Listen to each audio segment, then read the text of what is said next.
तो स्वागत है आप सभी का हमारे इस यूट्यूब चैनल न्यू के ट्यूशन पर। आज के इस वीडियो में हम क्लास 12 के हिंदी को देखने वाले हैं। हिंदी में हम लोग दिंगत भाग 2 के गद्य खंड के सेक्शन को आज हम देखने वाले हैं और गद्य खंड में जो पहला चैप्टर है हमारा है बातचीत। अब बातचीत से रिलेटेड और जितना भी ऑब्जेक्टिव क्वेश्चन हो सकता है एग्जाम में आने वाला बिहार बोर्ड के लिए, वो सभी आज हम लोग का क्लियर हो जाएगा। और आज कहानी का भी थोड़ा सा पार्ट पढ़ा देंगे और नेक्स्ट वीडियो में भी पूरा ये चैप्टर अच्छे से क्लियर हो जाएगा। तो सबसे पहले देखते हैं कि बातचीत जो है इसके लेखक कौन है। तो बातचीत को हमारे बालकृष्ण भट्ट जी ने लिखा था। किसने लिखा है? बालकृष्ण भट्ट ने। ठीक है, यहाँ से एक ऑब्जेक्टिव आपका क्लियर होता है कि बातचीत किसने लिखा है, तो बालकृष्ण भट्ट ने। और ये कौन थे? तो ये एक गद्यकार थे। ठीक है, और ये गद्य भी है। पूछेगा बातचीत कौन सी विधा है कहानी की, तो क्या बताइएगा? गद्य है। और गद्य को लिखने वाला क्या हो गए? गद्यकार हो गए। ठीक है, अब ये भी क्वेश्चन यहाँ से पूछेगा कि बातचीत जो है ये क्या है, तो यह एक निबंध है। बातचीत क्या है? निबंध है। बहुत बार ऑब्जेक्टिव में क्वेश्चन आते रहता है। इतना सारा आप लोग को क्लियर हो गया होगा। अब क्वेश्चन आता है बालकृष्ण भट्ट से। बालकृष्ण भट्ट का जन्म, मृत्यु, इनके माता पिता का नाम, चलिए हम लोग ये सब देखते हैं। तो बालकृष्ण जो भट्ट हैं, इनका जन्म कब हुआ था देखेंगे हम लोग। फिर देखेंगे इनका मृत्यु कब हुआ था, इनके माता का नाम देखेंगे और इनके पिता का भी नाम देखेंगे हम लोग। ठीक है, माता पिता कौन है, इनका जन्म कब हुआ है, मृत्यु कब हुआ है। तो इनका जन्म जो हुआ है 23 जून 1844 को हुआ है। 23 जून 1844 ईस्वी को इनका जन्म हुआ है। और कहाँ पर हुआ है? तो इलाहाबाद यूपी में हुआ है। इलाहाबाद जिसे अभी हम लोग प्रयागराज के नाम से भी जानते हैं। इलाहाबाद का अभी नाम चेंज होकर क्या हो गया है? प्रयागराज हो गया है। और ये कहाँ पर है? अभी फिलहाल यूपी में है। इसका पहले प्रयागराज का नाम क्या था जी? इलाहाबाद था। एग्जाम में इलाहाबाद भी आ सकता है, तो आप लोग इलाहाबाद में मार दीजिएगा, क्योंकि प्रयागराज का नाम क्या था? पहले इलाहाबाद था। चलिए, तो इतना तक आपको क्लियर हो गया होगा। अब देखते हैं कि इनका मृत्यु कब हुआ था। तो इनका मृत्यु हुआ था 20 जुलाई। इनका मृत्यु हुआ था 20 जुलाई 1914 ईस्वी को। ठीक है, इनका मृत्यु कब हुआ था जी? 20 जुलाई 1914 ईस्वी को। इनके माता का जो नाम था वो पार्वती देवी था। ठीक है, इनके माता का नाम क्या था? पार्वती देवी। इनके पिता का नाम क्या था? बालकृष्ण भट्ट है, तो इनके पिता का नाम था बेनी प्रसाद भट्ट। ठीक है, इनका टाइटल क्या है? भट्ट है।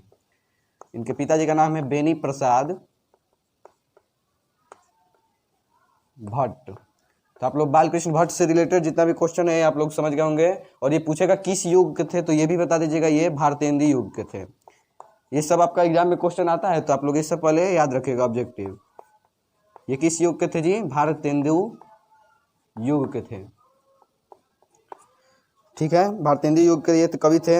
अब इनके कुछ महत्वपूर्ण उपन्यास है जो कि बहुत ज़्यादा इंपॉर्टेंट है, एग्जाम में आते रहता है। तो इनके कुछ उपन्यास को हम लोग लिख लेते हैं यहाँ पे।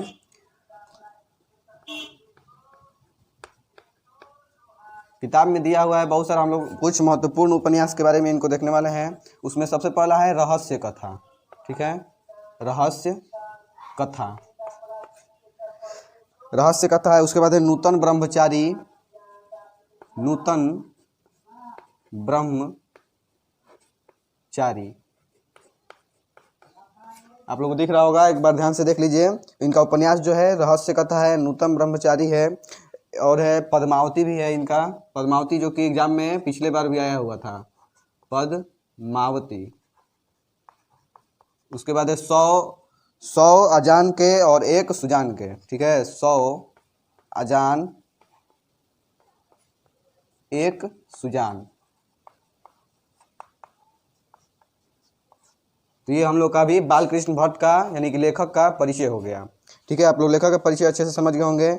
इनके कुछ नाटक भी है जिसको आप लोग डायरेक्टली याद रखिएगा। इनके नाटक में हो गया पद्मावती है, मेघनाद वध है, सीता वनवास है, बाल विवाह है। ये सब आपका इनका नाटक है। इनका उपनाम में है, देखिए इनको हिंदी का एडिशन भी कहा जाता है, याद रखिएगा। जो बालकृष्ण भट्ट है इन कवि को क्या कहते हैं? हिंदी का एडिशन भी इनको कहा जाता है। हिंदी का एडिशन बहुत ज़्यादा इंपॉर्टेंट क्वेश्चन है, इसको एकदम याद रखेगा। एडिशन पूछ देगा किसको कहते हैं, तो क्या बताइएगा? बालकृष्ण भट्ट को। और ये बात इनको किसने कहा था? हिंदी का एडिशन इनको किसने कहा था? तो वो आचार्य रामचंद्र शुक्ल ने कहा था। ठीक है, हिंदी का एडिशन किसने कहा था? आचार्य रामचंद्र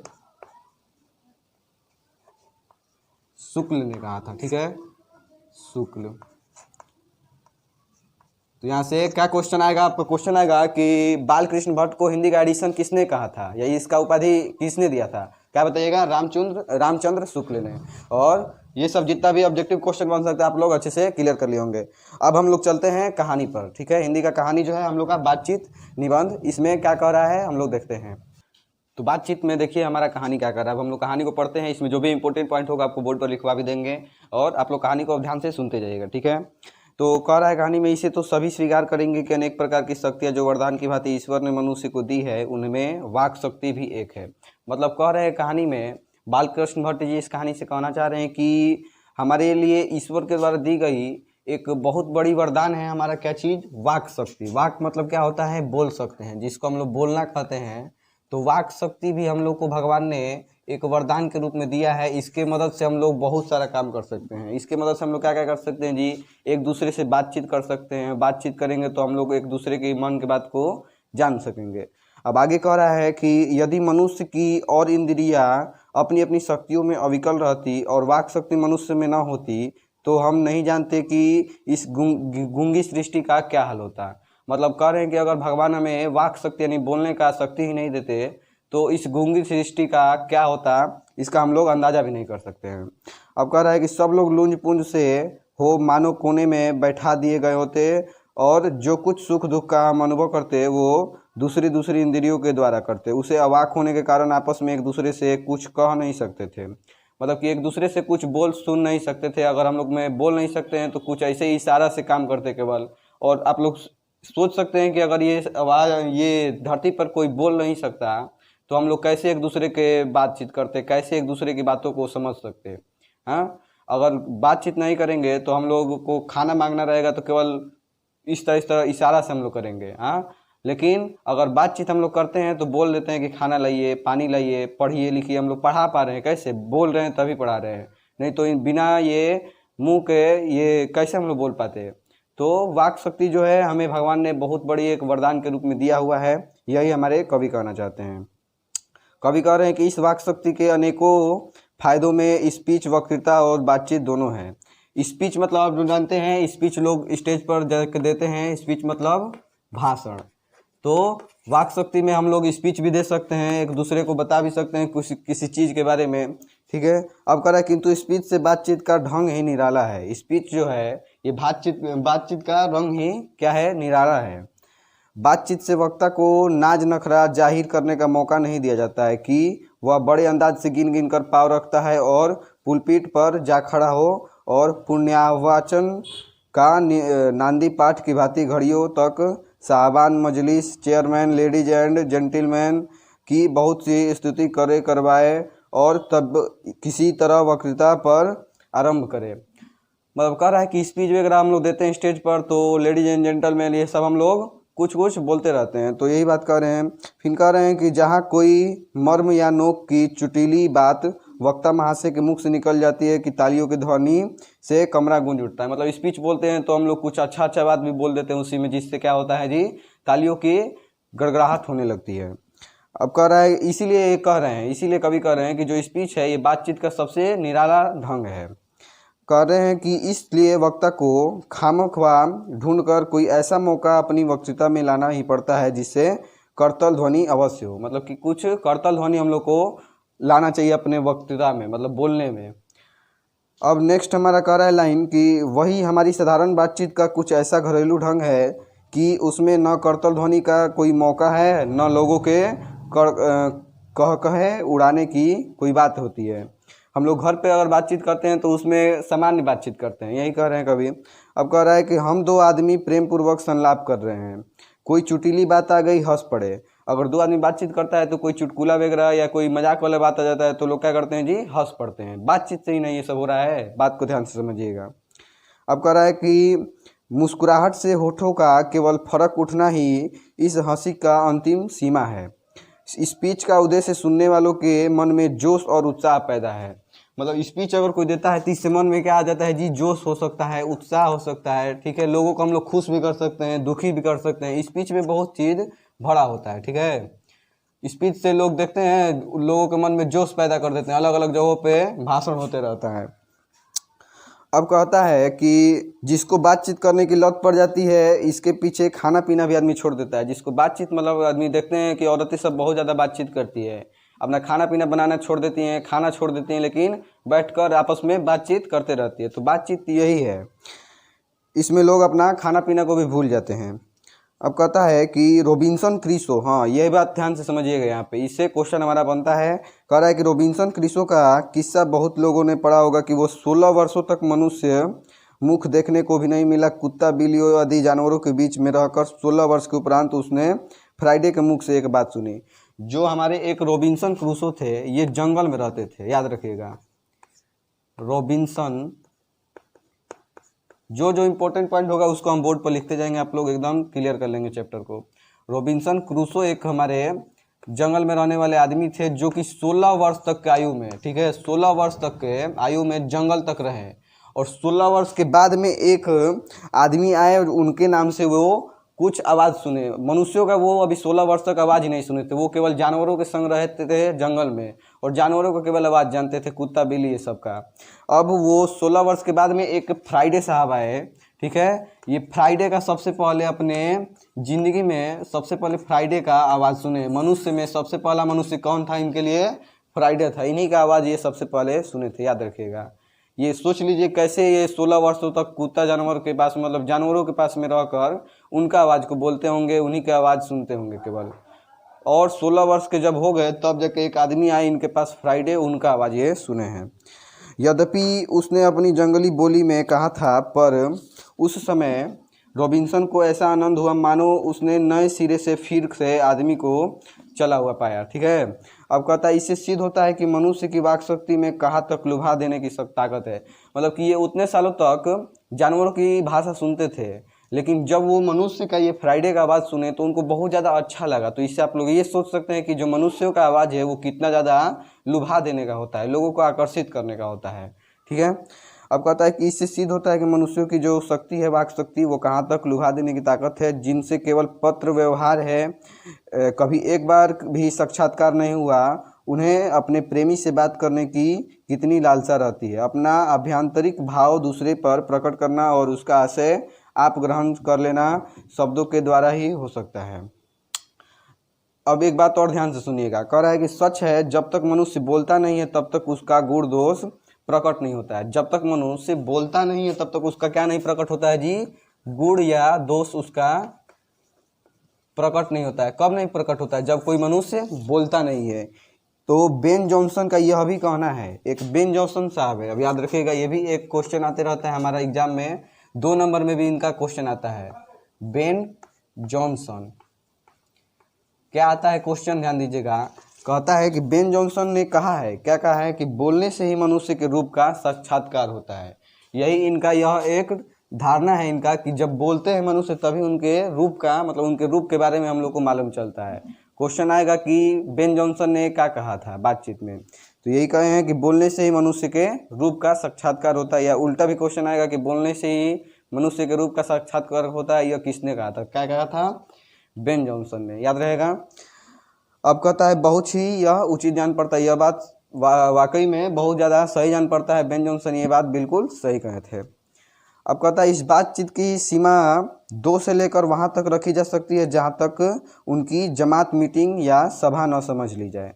मतलब कि बातचीत करने के लिए कितने मनुष्यों की ज़रूरत होगी। अगर कहा जाए कि बातचीत करने के लिए कितनी मनुष्यों की ज़रूरत होगी, तो सबसे पहले तो आप कहेंगे कि 2, या फिर 2 से जितना ज़्यादा हो सकता है उतना ज़्यादा। सबसे पहले तो 2 लोगों की ज़रूरत पड़ेगी, क्योंकि अकेला आदमी कितना बड़बड़ाएगा। 2 लोग रहेंगे तो आपस में बातचीत वो कर सकते हैं। लेकिन अगर 2 से ज़्यादा भी रहेंगे, जितना ज़्यादा हो सकते हैं 2 से उतना ज़्यादा मनुष्यों को बातचीत करने के लिए हो सकते हैं, याद रहेगा। अब कह रहा है कि तभी अपना दिल एक दूसरे के सामने खोल पाते हैं, मतलब वो आपस में बातचीत कर सकते हैं। जब 3 हुए तब वह 2 की बात कोसों दूर गई। मतलब कि जब 2 व्यक्ति थे तो बातचीत तो हो रही थी, लेकिन जब 3 हो गए तो वो बात बहुत ज़्यादा दूरी तक गई। और कहाँ भी है कि 6 कानों में पड़ी बात खुल जाती है।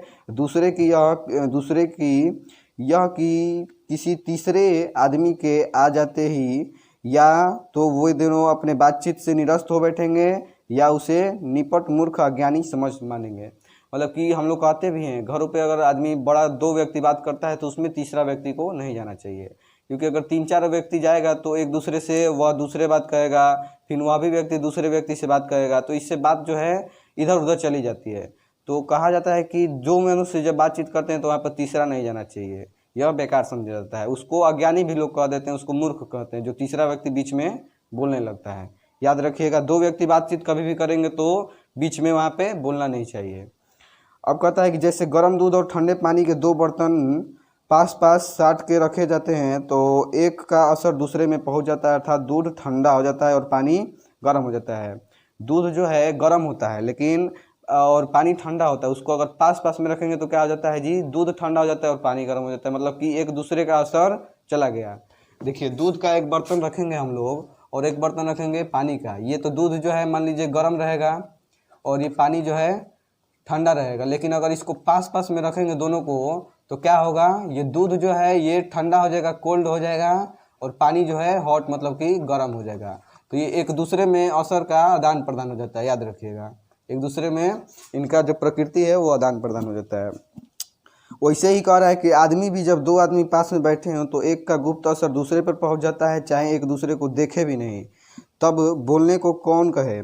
एक के शरीर की विद्युत दूसरे में प्रवेश करने लगती है, एक की शरीर का जो भी विद्युत है मतलब बातचीत है वो दूसरे में प्रवेश करने लगता है। जब पास बैठने का इतना असर होता है तब बातचीत में कितना अधिक असर होगा, इसे कौन न स्वीकार करेगा।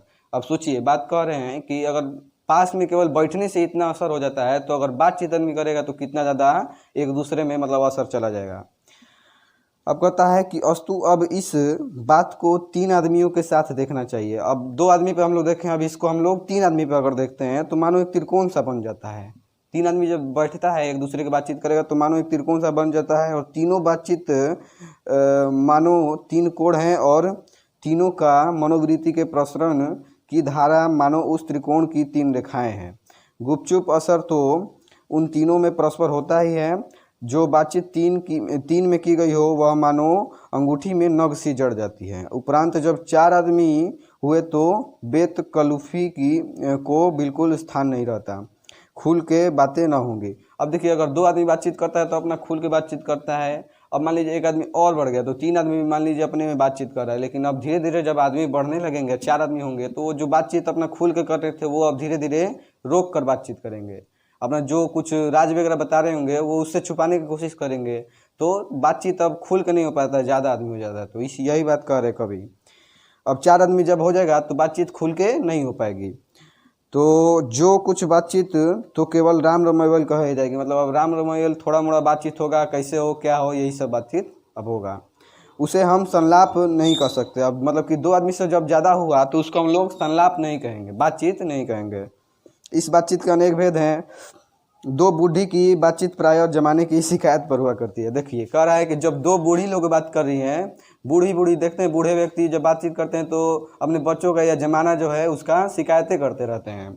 और कह रहा है कि वे बाबा आदम के समय की ऐसी दास्तान शुरू करते हैं जिसमें 4 सच तो 10 को झूठ होता है। उसमें 4 गो सच होता है और 10 गो झूठ होता है। बाबा आदम के समय के मतलब पुराने ज़माने के वो लोग बातचीत करते हैं। एक बार उनकी बातचीत का घोड़ा छूट जाना चाहिए, पहरों बीत जाते हैं पर भी फिर भी उनका अंत नहीं होता है। मतलब एक बार जब उनका बात शुरू होता है फिर उसका कब ख़त्म होगा मालूम ही नहीं चलता है ना। मतलब बूढ़े लोगों का बातचीत, बूढ़े लोगों के पास आदमी बैठ जाता है तो देखते ही बोर हो जाता है, वहाँ से हटने का मन करने लगता है। क्यों? क्योंकि पुराने ज़माने की बातचीत करेंगे जो हम लोग को पसंद ही नहीं आएगा। अब कह रहा है कि प्रायः अंग्रेजी राज्य प्रदेश और पुराने समय की रीति नीति का अनुमोदन और इस समय के सब भांति लायक नौजवानों की निंदा उनकी बातचीत का मुख्य प्रकरण होता है। हाँ, बूढ़े लोगों का बातचीत का सबसे मुख्य बात क्या होता है कि आजकल का जो अंग्रेजी ज़माना चल रहा है, विदेश वगैरह का नीति चल रहा है, वो सब उनके लिए सबसे बुरा बात होगा। आज के नौजवान जो होंगे उनके बारे में कुछ न कुछ बुराइयाँ बताएंगे, यही सब इन लोगों का टॉपिक होता है, बूढ़े लोगों का। ठीक है। और पढ़े लिखे अगर रहेंगे वही लोग, अगर पढ़ा लिखा बात करेगा तो क्या बात करेगा, शेक्सपियर, मिल्टन, मिल और स्पेंसर जीव पर नाचा करेंगे। मतलब से जो पढ़ा लिखा आदमी रहेगा वो कुछ पढ़े लिखे वैज्ञानिकों के बारे में, लोगों के बारे में बात करेगा। ठीक है। शेक्सपियर, अल्बर्ट आइंस्टाइन, ये सब कुछ जानकार मतलब कि पढ़े लिखे लोगों के ही बारे में बात करेगा। अपनी लियाकत के नशे में चूर हम चुनी दिगरे नस्त अखड़ेपन की चर्चा छोड़ देंगे। दो हम सहेलियों की बातचीत होगा जायका ही निराला है। देखिए ये बात क्या होता है, कहानी क्वेश्चन आता है कि दो हम सहेलियों की बातचीत का कुछ जायका ही निराला, यह किस कहानी की विधा है? तो क्या बताइएगा, बातचीत से ये लिया गया है। रस का समुद्र मानो उमड़ा चला जाता है, इसका पूरा संवाद उन्हीं से पूछना चाहिए जिन्हें ऐसों की रस स्वनी बातें सुनने का कभी भाग्य लड़ा है। मतलब ऐसा बातचीत, दो हम सहेलियों की बातचीत होता है, वही बात उसके बारे में बता सकता है जो इस सब सुनने का जिसको आदत रहता है। अब कह रहा है कि दो बूढ़ियों की बातचीत का मुख्य प्रकरण बहू बेटी वाली हुई है, तो अपनी बहुओं या बेटियों का गीला शिकवा होगा। मतलब बूढ़ी लोग हो, अगर बूढ़ी औरत है तो वो किस चीज़ के बारे में बात करेगी जी, अपने बहू बेटियों के बारे में बात करेंगे, उन्हीं के शिकायत करेंगे, है ना। अब कहता है कि या वे बिरादराने की कोई ऐसी रम रसरा छेड़ देंगी कि बात करते करते अंत में खोड़े दांत निकल लड़ने लगेंगे। मतलब कि वो लोग कभी कभी ऐसा भी बात करने लगती हैं आस पड़ोस की, जिससे कि उन दोनों में आपस में क्या हो जाता है जी, लड़ाई हो जाता है। बूढ़ी औरतें क्या करती हैं, आपस में बात करते करते भी लड़ने लगती हैं या फिर किसी का बुराई बतियाती हैं। लड़कों का बातचीत खिलाड़ी हुए, अगर लड़का वगैरह होगा, आजकल का जो बच्चे हो रहे हैं वो सब किसके बारे में बात कर रहे हैं, प्लेयर्स के बारे में बात कर रहे हैं, खिलाड़ी के बारे में, विराट कोहली, धोनी, सचिन तेंदुलकर, यही सब के बारे में बातचीत करते हैं। और नहीं तो क्या करते हैं, अपना अपना तारीफ करने लगते हैं और अपना शैतानी भी जाहिर करने का वो लोग अपना मौका देखते ही शैतानी अपना जाहिर करने लगते हैं, जो बच्चे होते हैं। अब बूढ़ियों के बातचीत में भी समझ गए, वो लोग क्या करेंगे, अपनी बहुओं का या फिर आस पड़ोस का बात को लेकर बैठ जाएंगे, आपस में ही झगड़ा करने लगेंगे। स्कूल के लड़कों की बातचीत का उद्देश्य क्या होता है कि अपने उस्ताद की शिकायत करना या फिर अपने सहपाठियों में किसी के गुण अवगुण का कथोपकथन करना। मतलब कि जो स्कूल के बच्चे होते हैं वो क्या करते हैं जी, स्कूल के बच्चे अपने साथियों का किसी का बड़ाई करेंगे, नहीं तो किसी के बारे में लेकर बैठ जाएंगे, वो भी उसका एकदम बातचीत बढ़ाने स्टार्ट कर देंगे। अब पढ़ने में कोई लड़का अगर तेज हुआ तो कभी अपने सामने दूसरों को कुछ नहीं गिनेगा। सुस्त और भोदा हुआ तो क्या होता है कि दबी बिल्ली सा स्कूल भर को अपना गुरु ही मानेगा। अगर कोई लड़का पढ़ने में तेज है तो कुछ समझेगा ही नहीं किसी को, लेकिन अगर कोई लड़का एकदम पढ़ने में भोदा रहेगा तो क्या समझेगा, किसी भी लड़के को अपने से तेज समझेगा, अपना गुरु मान लेगा किसी को भी। यही बात कह रहा है। अब कहता है कि इसके अलावा बातचीत की और भी बहुत सी किस्में हैं। राजकाज की बात, व्यापार संबंधी बात, दो मित्रों का प्रेमालाप इत्यादि। हमारे देश में अशिक्षित लोगों में बतकही होती है। लड़की लड़के वालों की ओर से एक एक आदमी बिचवाई बनकर विवाह संबंध में कुछ बातचीत करते हैं। मतलब विवाह अगर किसी का कराना होता है तो एक बिचवाई बन जाता है और लड़की लड़के के बीच का बातचीत कराता है। अब कह रहा है कि उस दिन से बिरादरी वालों को जाहिर कर दिया जाता है और अमुक की लड़की का अमुक के लड़के का साथ विवाह पक्का हो गया, और यह रस्म बड़े उत्सव के साथ की जाती है। मतलब कि अब बातचीत अगर एकदम क्लियर हो गया तो किसी के लड़के के साथ किसी की लड़की का शादी हो जाएगा और उत्सव वगैरह मनने शुरू हो जाएगा। चंडू खाने की बातचीत भी निराली होती है। अब देखिए चंडू खाने मतलब क्या होता है, समझ में आता है? चंडू खाने मतलब कि पियक्कड़ लोग जहाँ पे बैठते हैं ना, उसी को चंडू खाना कहा जाता है। मतलब कि दारू वगैरह जहाँ पे बैठकर जुआ वगैरह खेलते हैं लोग, उसी को चंडू खाना कहा जाता है। ठीक है, पियक्कड़ लोग अपने भाषा में बोल रहे हैं, ये लिखा नहीं हुआ है, बता रहे हैं आप लोग को। पियक्कड़ लोग जहाँ पे बैठते हैं लोग, उसी को क्या कहते हैं जी, चंडू खाना कहते हैं। याद रहेगा? हाँ, तो उन लोग की भी बातचीत निराला होती है। उन लोग की बात सुनेंगे तो आपको बहुत ज़्यादा हंसी आएगी। चंडू खाने में अगर कोई पियक्कड़ लेकर जुआड़ी वगैरह है सब, उस सब का बात सुनेंगे तो अलग ही बात रहेगा उन लोग की बात पे बहुत ज़्यादा हंसी आएगा। निदान बात करने के अनेक प्रकार और ढंग है। तो चलिए आज के लिए हम लोग इतना ही रहने देते हैं। नेक्स्ट टॉपिक में हम लोग अब इसके पार्ट 2 को देखेंगे और पार्ट 2 को कल एकदम अच्छे से क्लियर कर लेंगे। और पार्ट 2 में भी बहुत सारा इंपॉर्टेंट कुछ पॉइंट्स है, क्वेश्चन आंसर वहाँ से भी आता है, आप लोग जरूर उसको भी देखिएगा। आज के लिए इतना ही रहने देते हैं, मिलते हैं अगले क्लास में।